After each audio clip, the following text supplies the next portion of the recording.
ক্যাপ্টেন্সির জায়গার অপশনও ছিল না। সাকিব হয়তো নিতে চায় না। টিম খারাপ রেজাল্ট, ক্যাপ্টেনের উপরে তো প্রেশার আসবে, এটা নিতে হবেই। টিমকে বাঁচাবার বড় দায়িত্বটা হচ্ছে সিনিয়র প্লেয়ারদের। যে মাহমুদুল্লাহ রিয়াদ, সিনিয়র প্লেয়ার বলবো সাকিব। 4টা টিমের কথা বলবো যে অস্ট্রেলিয়া। বাংলাদেশের জন্য ফাইনাল ম্যাচ হচ্ছে আপনার শ্রীলঙ্কার বিপক্ষে যদি না জিতে এমনও হতে পারে যে নেদারল্যান্ডসের কাছেও হারতে পারে। নাজমুল হাসান শান্ত 2023 সালটি দারুণ কাটিয়েছেন। এরপর 3 ফরম্যাটে অধিনায়কত্ব দেওয়া হলো, এরপরে মূলত তার পারফরমেন্স কিছুটা ভাটা পড়েছে।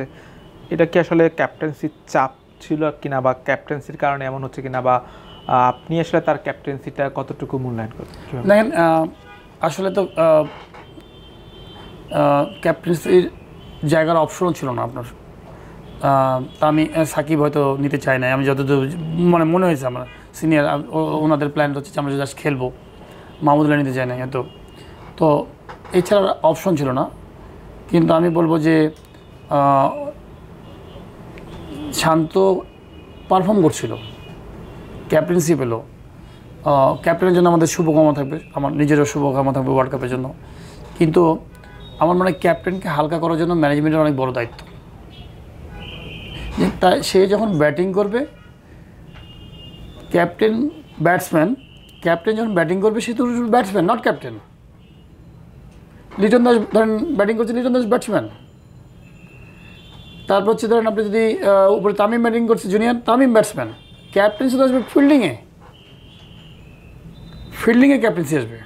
ব্যাটিং অর্ডারে কী নামবে না নামবে, কোচ আছে, সাথে অ্যাসিস্ট্যান্ট কোচ আছে, সবাই মিলে ক্যাপ্টেন আছে, সিনিয়র প্লেয়ার আছে, সাকিবের মতো প্লেয়ার। বাট এই ওয়ার্ল্ড কাপে আমার কাছে মনে হয় যদি ওয়ার্ল্ড কাপে ভালো কিছু করতে হয়, শান্ত তো অবশ্যই আমি বলবো যে ব্যাটিং ইমে যেহেতু ভালো যাচ্ছে না, সময় যাচ্ছে না, টিম খারাপ রেজাল্ট, ক্যাপ্টেনের উপরে তো প্রেশার আসবে, এটা নিতে হবেই। একজন ক্যাপ্টেনকে কিন্তু এটা প্রেশার নিতেই হবে।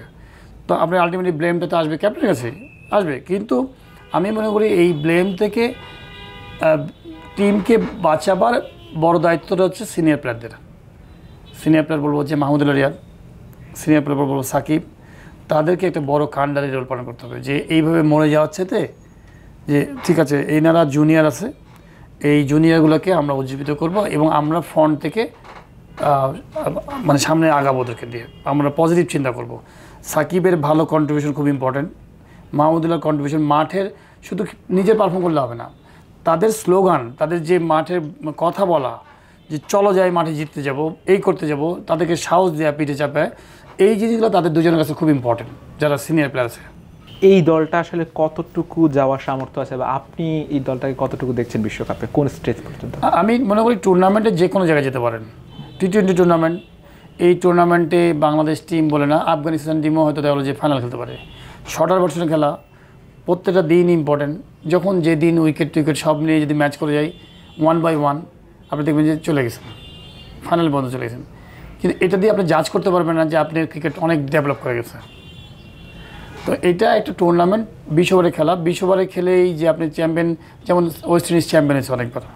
তার মানে কি ওয়েস্ট ইন্ডিজ ক্রিকেটকে কালচারকে অনেক সুন্দর হয়ে গেছে, হয়নি, ইন্ডিয়ার মতো হয়নি।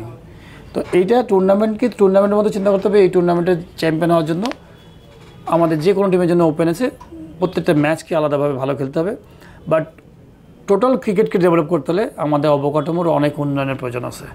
এই উন্নয়ন না করলে আপনি এই যত বছরই আমরা খেলি না কেন, এটাকে প্রোডাক্ট হিসেবে বিক্রি করতে পারবেন, কিন্তু ভালো জায়গায় পৌঁছাতে পারবেন না। 4টা টিমকে সেমিফাইনালে দেখছেন একদম। যদি নর্মাল শুধু 4টা টিমের কথা বলবো যে অস্ট্রেলিয়া, ইন্ডিয়া,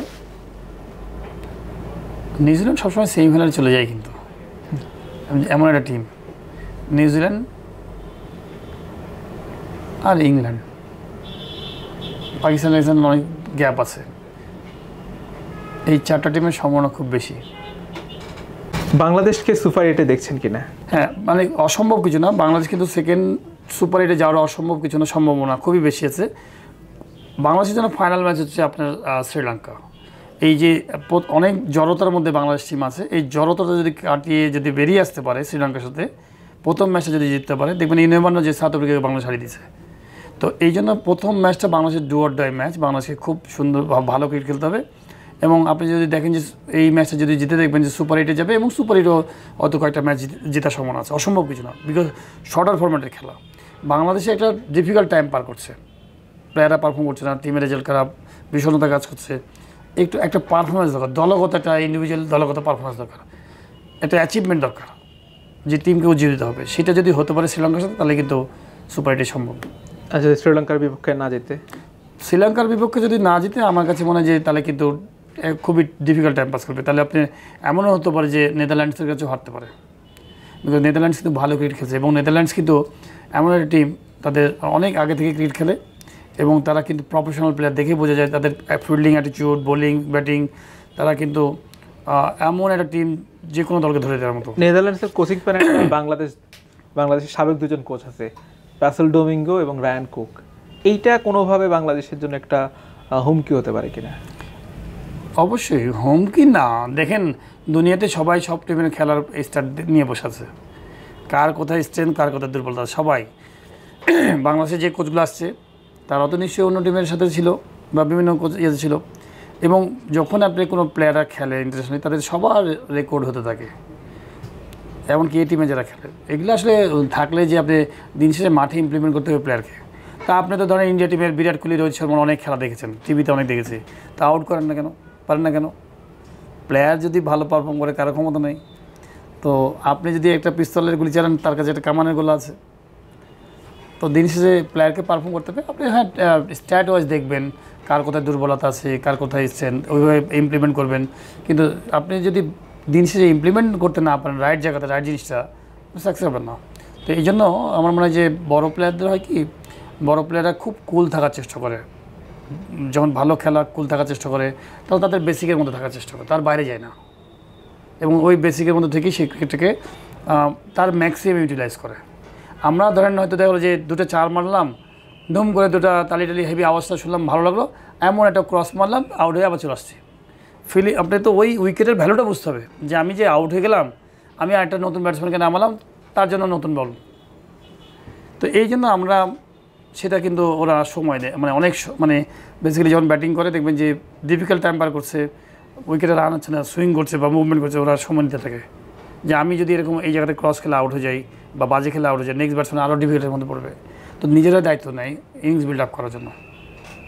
এবারের উইকেটে কিন্তু একটু স্লো মনে হচ্ছে এবং রানও কিন্তু কম হচ্ছে, যেটা অনেকটা বাংলাদেশের পক্ষে অনেকে বলছে সুবিধা হতে পারে। আসলে এই উইকেটে বাংলাদেশ কতটা সুবিধা নিতে পারবে, বা বাংলাদেশকে এই বিশ্বকাপে কোথায় দেখতে চাচ্ছেন?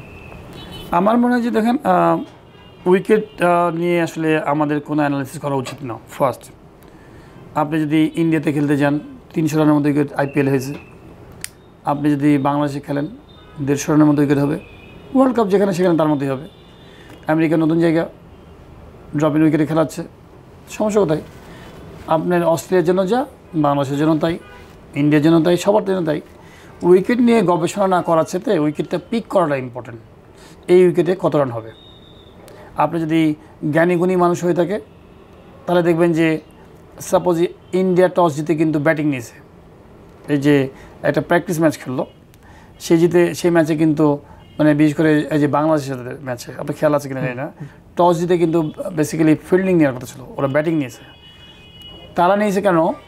আমাকে একটা আমার বন্ধুই বলছি, এর ইন্ডিয়া তো এরকম বোকামির মতো কাজ করলো কেন, টস জিতে ব্যাটিং নিল কেন? এটা তো মানে প্রথম 6 বার নাকি ব্যাটিং করতে খুব কষ্ট পেয়ে যাবে। আনন্দ দেখ, ওরা তো এত গাধা না, ওরা ওয়ার্ল্ড কাপ খেলতে আসছে, এতদিন 300 রান করেছে IPL-এ। তো ওরা চাচ্ছে ডিফিকাল্ট টাইমের মধ্যে ব্যাটসম্যানরা কীভাবে রান করতে পারে, এবং পুরো 20 ওভার খেলবে, ব্যাটিং করবে। বাংলাদেশ টিম যদি 130 অল আউট হয়ে যায়, তা তোর প্র্যাকটিস হলো না ভালো। ওরা ওইখানে বড় বড় যারা আছে, বিরাট কোহলি, রোহিত শর্মা এবং যারা কোচিং স্টাফ, তারা সব মানে জ্ঞানের ভাণ্ডার ক্রিকেটার। ওরা টাফ টাইম পার করার চেষ্টা করেছে। বাংলাদেশের বিফোর ওয়ার্ল্ড কাপ একটা প্র্যাকটিস ম্যাচ পেয়েছি সুন্দর।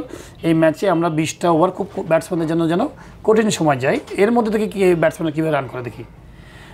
তারা নিজেরা ম্যাচ খেলেছে নিজেদের জন্য, ইমপ্রুভমেন্টের জন্য। তো বাংলাদেশের আমার কাছে মনে হয় অপোনেন্টের কথা চিন্তা না করে উইকেটটাকে জাজ করা উচিত, এই উইকেটে কী রান করতে পারবে যদি তারা জাজ করতে পারে, এবং ব্যাটসম্যানদের যদি একটা গাইডলাইন দেওয়া যায় যে আমরা খুব বেশি 300 রানের চিন্তা করছি না, তোমরা যদি 150 রানের মতো উইকেটে তুমি 150 রানের করার চেষ্টা করো, পার্টনারশিপ বিল্ড আপ করো এবং ক্যারি করতে থাকো, আউট হয়েও না। বাংলাদেশ এবার কত দূর যেতে পারে? আপনি উইকেট নিয়ে গবেষণা, আপনি যদি উইকেট নিয়ে এত চিন্তা করতে হলে আপনি রানই করবেন না, উইকেট তো সবার জন্য একই।